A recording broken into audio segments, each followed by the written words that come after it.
তো চলে গিয়েছিলাম সিজনের ফার্স্ট ব্রাইড করতে। আর আজকে আমার লোকেশন ছিল ডানলপে। তো এখানে আমি আর তৃষা চলে গিয়েছিলাম।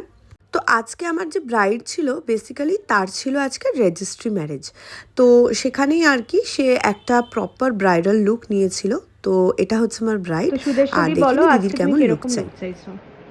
আমি মানে তোমার সাথে অনেকদিন ধরে আমার কথোপকথন হয়েছে।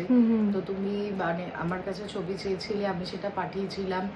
আমার স্কিন অনুযায়ী যেটা ভালো লাগে, তোমার কাজও আমি দেখেছি, পুরোটাই আমি তোমার উপরে ডিপেন্ডেন্ট। মানে তোমার যেভাবে ভালো লাগে তুমি সেভাবে আমাকে কমপ্লিট করে দিবে। ঠিক আছে ঠিক আছে, চলো স্টার্ট করি। হ্যাঁ, একদম।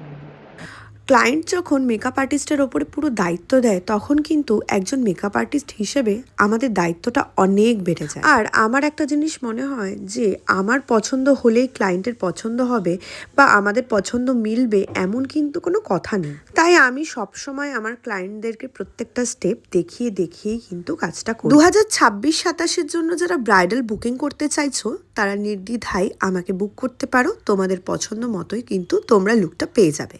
আর এটা ছিল আমার ক্লায়েন্ট সুদেশনাদির একদম ফাইনাল একটা লুক। একদম ওপেন হেয়ারের মধ্যে দিদি একটা লুক চেয়েছিল। তো দেখো তোমাদের কেমন লাগছে অবশ্যই কমেন্ট করে জানিও। তো কাজ সেরে এবার বাড়ি ফেরার পালা। অনেকগুলো পার্টি হেয়ার স্টাইলও আমরা ওখানে করেছি। তো চলো দেখা হচ্ছে খুব তাড়াতাড়ি।